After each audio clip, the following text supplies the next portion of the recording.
Joining us are Tom Thekadendum, one of the co-founders and chief candy officer of Tom and Jenny's, and Brandon Ho, the founder of Helium. Gentlemen, thanks for being with us today. Thanks for having us. Thanks for having us. Tom, why don't you start? Tell us a little bit about your company, what the idea was behind founding it, and what it is you make. Sure. So I started this company with my wife, Jenny, and thus the name, Tom and Jenny's. The idea behind this was making candy that's sugar-free but actually tastes amazing. So it's bringing that fun, that indulgent experience to the sugar-free part of the candy aisle. And the whole genesis of this idea was Jenny, who's a pediatric dentist, treating patients and getting extremely frustrated when she couldn't find a good solution for the sweet tooth, right? And both of us have a tremendous sweet tooth ourselves, trying to find something that was actually healthier for your oral health and whole body health. And so we started the company a couple of years ago. I left my full-time job to run this candy company as the chief candy officer. And we started on a very sort of lean approach, but today we sell caramels that are sugar-free, delectable, good for your teeth, low carb, and we're now starting to expand our product offering. That's interesting. Yeah. Well, Brandon, tell us about Helium. Helium is a company that's dedicated to making professional-grade filmmaking and photography tools for mobile devices. And when I say mobile devices, for now at least, I'm referring specifically to smartphones. The idea first came to me when I was on a flight back from San Francisco to Raleigh-Durham, and I had a backpack full of digital SLR and expensive equipment that I didn't use a single time. And I realized that I shot everything with my phone at the time. This was about 3.5 years ago, and I thought to myself, the mobile phones have excellent camera sensors, and they're going to continue to get better, and they have a ton of processing power. The video and the photography on these devices are going to continue getting better. But there's one thing that's always going to be a problem, and that's the idea of ergonomics. It's difficult to hold. You can't expand the capabilities of the phone's camera easily by attaching lenses or attaching a microphone and light and so on and so forth. Of course, I saw the opportunity and then promptly sat on it for 2 years. And in fall of 2015, I decided to actually embark on the process of turning the idea into reality. Launched a Kickstarter campaign in April of 2016 that was successful, and then spent months dealing with manufacturing issues before I finally started selling the products in November of 2016. Well, from your own experience as leaders of the next generation of North Carolina business leaders, how do you feel you differ in your approach to running your business than your older contemporaries?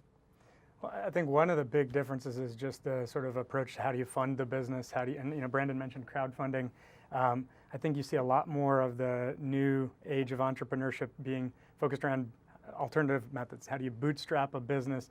How do you start lean and really understand the market before you go out and raise money and invest a lot of capital into building it? So that's one difference, and sort of tied up in that are several things that, both funding as well as the approach to learning the market and developing the product sort of midstream as you're already selling it. So I think that's a major difference that dictates a lot of other elements of running the business. Mm-hmm.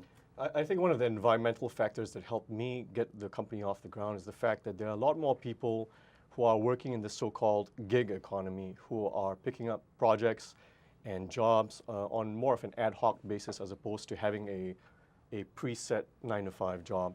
And that allowed me to to gain access to development, product development, R&D, and design talent that I may not have had access to back, several, maybe even just 5 or 6 years ago.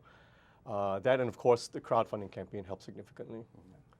Yeah, how do you guys go about generating the ideas to make the jump into starting your own business? At what point did you realize this was something that you could make money and you were willing to take the risk on, Sure. as opposed to, I don't know if I want to quit a job for this? Sure, that's a great question. So I always like to tell a story. Jenny and I literally cooked like 200 batches of candy in our home kitchen. And the story is that I was away on a consulting trip, was gone 4 days, came home and found the kitchen covered in white powder. And it wasn't Walter White, it was Jenny, just playing around a can, because she'd gotten obsessed with this idea of there's got to be a tastier way to make sugar free. And so it became a weekend hobby, really, long before we ever even considered putting resources or me leaving my job. And then the real test, it's all about, I think, setting out tests for yourself along the way. And so the real test was, is this product going to sell? And so we did some street markets where it sold really well. And then the next test was, is it going to sell without me and Jenny there telling the story and pushing it? So we put it up on Amazon and just sort of didn't put any money into advertising, just threw it up on Amazon. And this product started to sell at a slow and increasing trickle. And that's when I knew, okay, there's there's a market. Of course, I'd done other market research as well, but that's when I knew it's worth the risk. And you know, you combine that with your passion, and I had a real passion for consumer products, for physical products, and we love sweets, as I said. So it was just kind of a confluence of proof points, I should say, that we were looking for. Yeah, go ahead. And for me, a number of factors played into the hopefully you know, the successful outcome of the company. One of which is the fact that I'm middle-brained. I'm equally analytical and logical as I am artistic and creative. So I have a wide number of skills that I could apply directly to the development of the company and the growth of the company. Having my wife's support was critical to making this work, because had she not said, "Go ahead, I'm going to support you no matter what the outcome," I probably wouldn't have done this. And of course, having access to a crowdfunding campaign, which served not only as a financial vehicle, but also as a form of market validation, gave me extra comfort in actually pursuing this.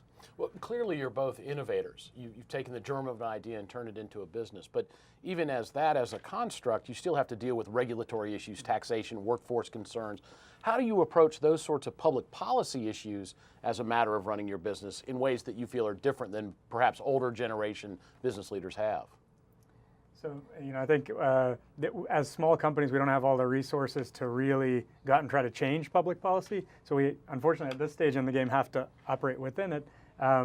So, you know, we've been very careful about not violating any sort of labor laws, but also how do we not carry too much overhead on our budget. And so for us, it's been finding a lot of ways to use interns in an appropriate way, use contractors in an appropriate way, use outside services in an appropriate way that lets us, you know, not sort of carry the huge overhead associated with a large company.